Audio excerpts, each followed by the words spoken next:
So you're vending at your first crochet market and you don't know what to do. Or maybe you're not signed up for a market and you really want to be. Today I have 5 tips to help you prepare. Tip number 1. If I had to give you a specific number of plushies to bring, I would say try for about 100 to 150. Just keep in mind that you can't sell what you don't have. Tip number 2. You will never know what people want to buy at a market. At some of my markets, my best sellers are mini turtles, and I'll sell like 10 within the first hour. And then other times, none will really sell at all. It's so weird. So just keep in mind that it'll change every time, and don't worry about it.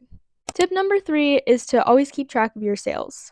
Personally, I like to keep a Google document with all of my inventory, and I just add to it every time I crochet a plushie. And then before my market, I'll print it off, and then anytime something sells, I can just mark it off the list.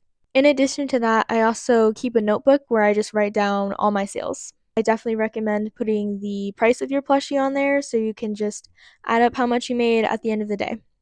Tip number 4.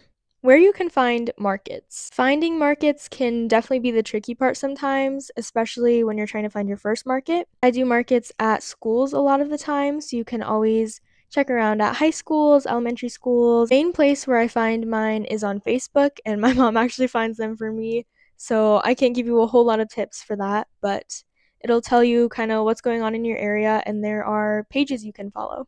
Last but not least, tip number 5. You don't need a ton of crazy market display items for your first market. You're going to want to buy some plastic or paper bags. You can get these off of Amazon. That's where I get mine. You're going to want a camping chair to sit on. Trust me, markets can get long sometimes. You're going to want at least one collapsible table, maybe more, just depending on how many plushies you have. You're going to want a tablecloth. I used to buy mine from Walmart, just like the party ones, and they worked great.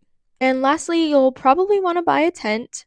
Sometimes markets don't require them, sometimes you'll have an indoor market. So it does kind of depend on the market, but it's definitely nice to have. And that's all. Let me know if you have any questions. I would love to answer them. But in my opinion, these are the 5 most important things to remember when going to your first market. Thanks for watching, and remember that Jesus loves you.